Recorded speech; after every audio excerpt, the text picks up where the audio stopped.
Hi everyone. दोस्तों, आप सभी को मेरा नमस्कार।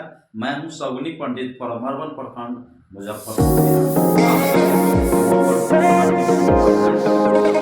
सभी को एक ऐसे बातें करेंगे, नजरअंदाज कर देते हैं, इस पर बातें नहीं करते हैं। तो आज मैं बताऊंगा कि हिचकी की समस्या क्यों होती है, यानी कि हिचकी क्यों आता है, हिचकी आने के वो कौन कौन से कारण है, उसका इलाज क्या है, उसका होम रेमेडीज मतलब घरेलू उपचार क्या है, एलोपैथ से कैसे उसको हम ठीक कर सकते हैं, और सबसे मूल रीजन क्या है, कॉजेज क्या है, उसका कॉजेज और उसका ट्रीटमेंट आइए हम जानते हैं विस्तार से। और वीडियो में बने रहें और वीडियो को पूरा जरूर देखें। अगर आप मेरे चैनल में नए हैं या फिर पहली बार मेरे चैनल से जुड़े हैं तो इस तरह की जो खबरें हैं, इस तरह की जो चीज़ें हैं, हेल्थ संबंधित जो न्यूज़ें हैं, अगर आप अपडेट चाहते हैं तो मेरे चैनल को अभी के अभी लाइक करें, सब्सक्राइब करें। दोस्तों, हिचकी आने का एक रीजन नहीं है, बहुत सारे रीजन है, लेकिन साइंटिफिकली बात करें, वैज्ञानिक तरीके से हम बात करें तो हिचकी आने का रीजन होता है आपका जो डायफ्राम, हिचकी से आता है इस तरह से आपको साउंड निकलता है, ठीक है। तो हिचकी आने का जो रीजन होता है कि पहला होता है कि डायफ्राम में इरिटेशन होना, ठीक है, डायफ्राम का संकुचन होना। तो संकुचन कई के रीजन की वजह से था, उस पर भी हम चर्चाएं करेंगे, बातें करेंगे।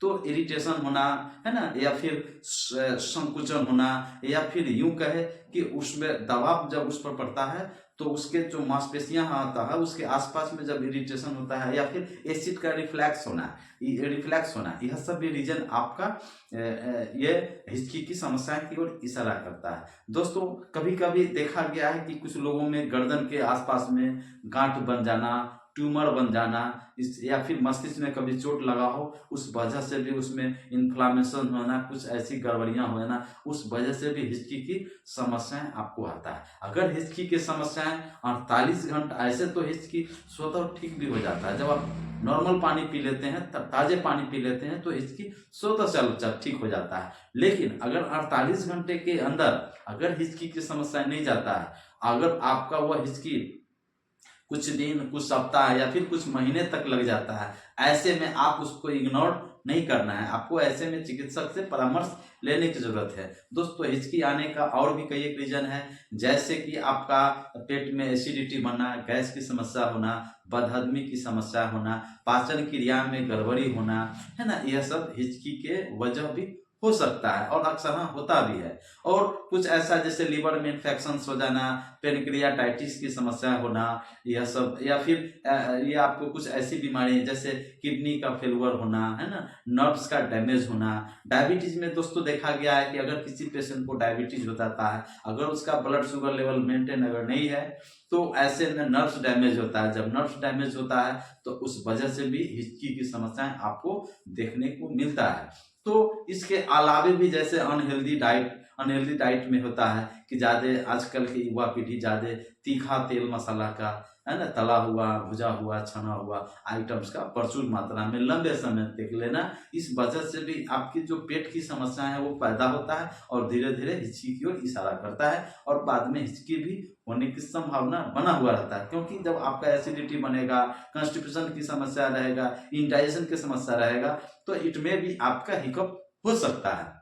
इसके अलावे भी रीजन है कि आपका जल्दी जल्दी खाना खाना, है ना, जल्दी जल्दी खाना खाना, अधिक खाना खाना, जरूरत ज्यादा, जैसे आपको 4 रोटी खाने का भूख है तो 4 रोटी खाना, या फिर उससे अधिक खाना खाना, या भोज आइटम्स में कोई भी अगर आप जाते हैं, जैसे कोई फंक्शन होता है, उस फंक्शन में पार्टिसिपेट करते हैं, उसमें जो अच्छी चीजें मिलता है खाने के लिए उसको आप जरूरत से ज्यादा एक्सेस आप खा लेते हैं, इस वजह से भी आपको डायफ्राम पर पड़ता है और हम लोग जिसकी वजह से हिचकी की समस्या होता है। दोस्तों, हम लोग जब सांस लेते हैं, देखिए, तो ये क्या होता है, डायफ्राम आपको ऊपर की ओर जाता है, फिर सांस छोड़ते हैं तो डायफ्राम नीचे, इस तरह से क्रिया चलते रहती है।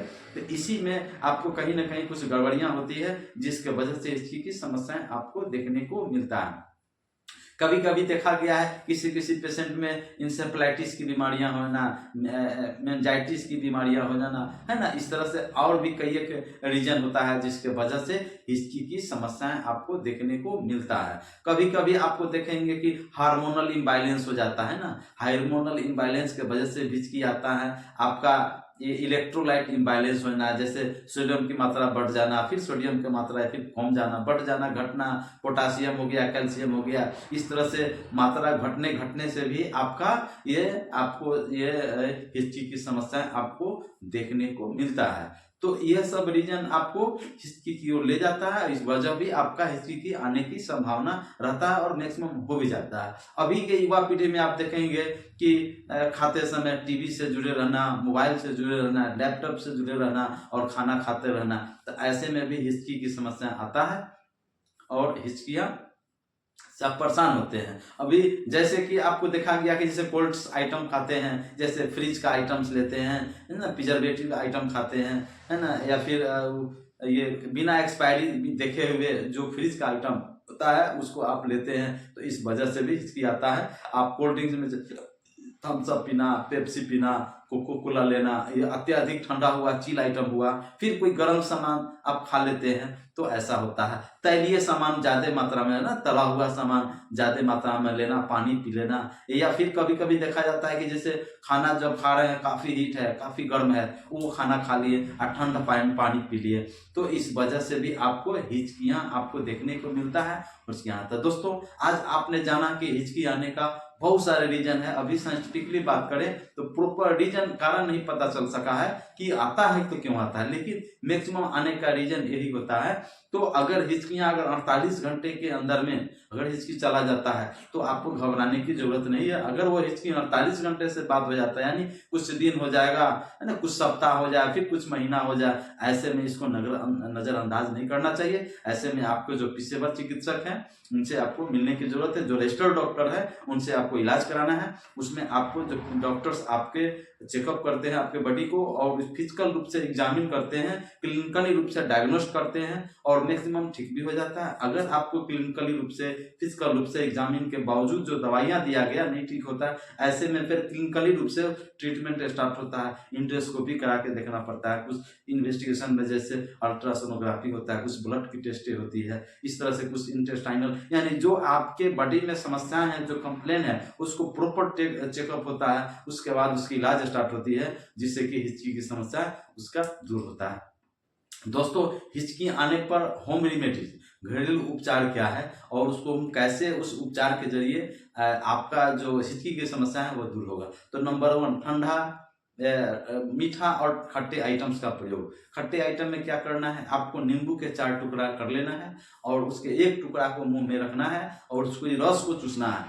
अगर ऐसा करते हैं तो हिचकी आपकी दूर हो जाएगी। नंबर 2, अगर आप चीनी के 1 चुटकी चीनी ले ले, उसको आप मुंह में रख ले और उसकी रस को चूसना है, थोड़ा थोड़ा आपका रस निकलेगा और उसको चूसना है। आप देखेंगे कि वो भी हिचकी आपका चला जाएगा। नंबर 3, कि पानी आपको खूब पीना है। नंबर 4, कि आप 1 गिलास पानी में या फिर आधा कप पानी में आपको 1 चम्मच से लेकर 2 चम्मच शहद मिला देना है। शहद मिलाने के बाद उसको आपको पीना है। ऐसा करते हैं तो 80% देखा गया है, 70% 80% यह हिचकी स्वतः चला जाता है। तो यह सब रीजन हुआ। अब हम कैसे उसको, हम एलोपैथ, बहुत सारे पैथ है, आयुर्वेदिक इलाज है ना, हेमोपैथिक इलाज है, एलोपैथ इलाज है। तो एलोपैथ में कौन कौन सी दवाइयां हैं जिसको आप लेते हैं तो हिचकी की समस्या दूर होता है। दोस्तों, याद रखें, हिचकी जो आने का जो रीजन है, जब तक उसके बारे में नहीं जानेंगे और आप इलाज करेंगे, मरीज का ठीक नहीं होगा।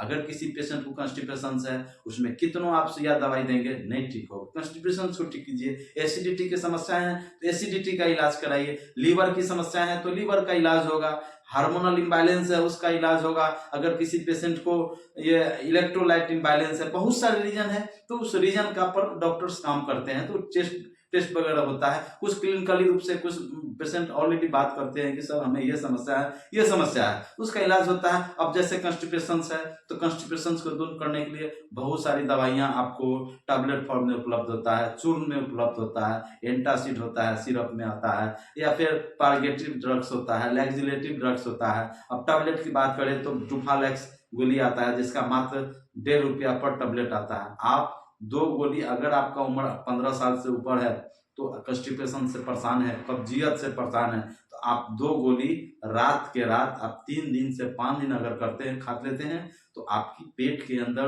पुराना से पुराना जमी हुई गंदगी है, कचरा है ना, मल है, उसको बाहर निकालता है और आपको ठीक रखने में मदद करता है।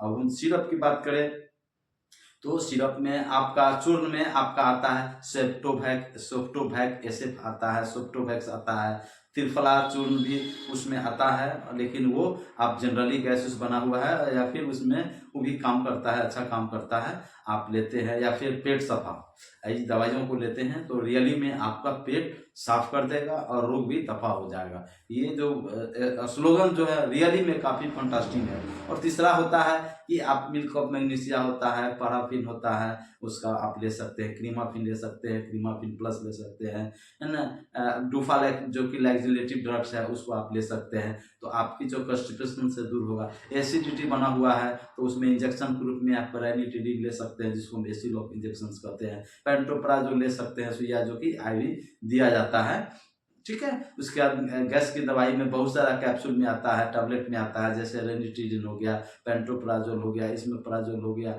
बहुत सारी दवाइयाँ बहुत सारी कंपनियां बनाती है। हर डॉक्टर का अपना अपना ड्रग ऑफ चॉइस होता है और according to dependent the patient का जो प्रॉब्लम्स है उस पर निर्भर करता है कि उनकी समस्या क्या और उसमें कौन सी दवाइयाँ देने की जरूरत है। दोस्तों ये है दोस्तों उपचार है। और इसके अलावे भी हिचकी को दूर करने के लिए बहुत सारे हैं जो एस्टिमिटिल इंजेक्शन देते हैं, कोई है जो पेनोम इंजेक्शन भी दिया जाता है, ओंडेम का इंजेक्शन दिया जाता है ना। उसके साथ साथ गैस की दवाइयाँ दी जाती है, जो प्रॉब्लम्स होता है उसके मुताबिक उसको ट्रीट किया जाता है तो उसकी समस्याएं दूर होता है। तो ये है दोस्तों आपका ये एलोपैथ दवाइयाँ हैं। दोस्तों मैं आपसे निवेदन करूँगा कि आप सेल्फ मेडिकेशन नहीं ले, सिर्फ खुद से दवाई परचेज नहीं करें, कभी भी इलाज कराएं तो अपने डॉक्टर से, अपने नज़दीकी चिकित्सक से परामर्श से ही दवाई लेना चाहिए। क्योंकि सेल्फ मेडिकेशन लेते हैं तो ना आपको डोज के पता होता है, न उसकी मात्रा की जानकारियाँ होती है, कितने समय लेना है, कब लेनी है, इसके बारे में जानकारियाँ नहीं होता। ऐसे में आप अगर दवाई लेते हैं तो आपके स्वास्थ्य पर बुरा प्रभाव पड़ता है।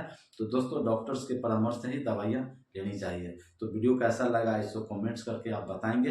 अगर आप मेरे चैनल में नए हैं या फिर पहली बार मेरे चैनल से जुड़े हैं तो प्लीज़ लाइक सब्सक्राइब जरूर करेंगे। आशा करता हूं कि इस वीडियो के माध्यम से आपको कुछ न कुछ नई नई चीज़ों की जानकारियां मिली होगी, कुछ न कुछ सीखने का मौका मिला है। तो आते हैं अगले दिन नए वीडियो के साथ। अच्छी जानकारियां मैं आपको शेयर करूंगा और मैं आपको बतलाऊंगा। अगले वीडियो में बताऊंगा लीवर के बारे में कि लीवर को हम कैसे हेल्दी रखें, लीवर की समस्याएं अगर आता है तो आपके शरीर में क्या क्या साइन एंड सिम्टम्स मिलता है, क्या क्या लक्षण आता है, और अपने हेल्दी लीवर को कैसे हम हेल्दी बनाए रखें, इस पर भी हम विशेष रूप से चर्चाएं करेंगे और बातें करेंगे, वो भी बिना दवाई के। और वो सिर्फ होम रेमेडीज यानी घरेलू उपचार के जरिए, खान पान के जरिए अपने लीवर को हेल्दी कैसे रखना है इस पर हम आपको बतलाएंगे। तो आप सभी से मैं विदा चाहता हूँ, मैं अगले दिन आपसे मिलूंगा। तब तक के लिए आपको जय हिंद, जय भारत।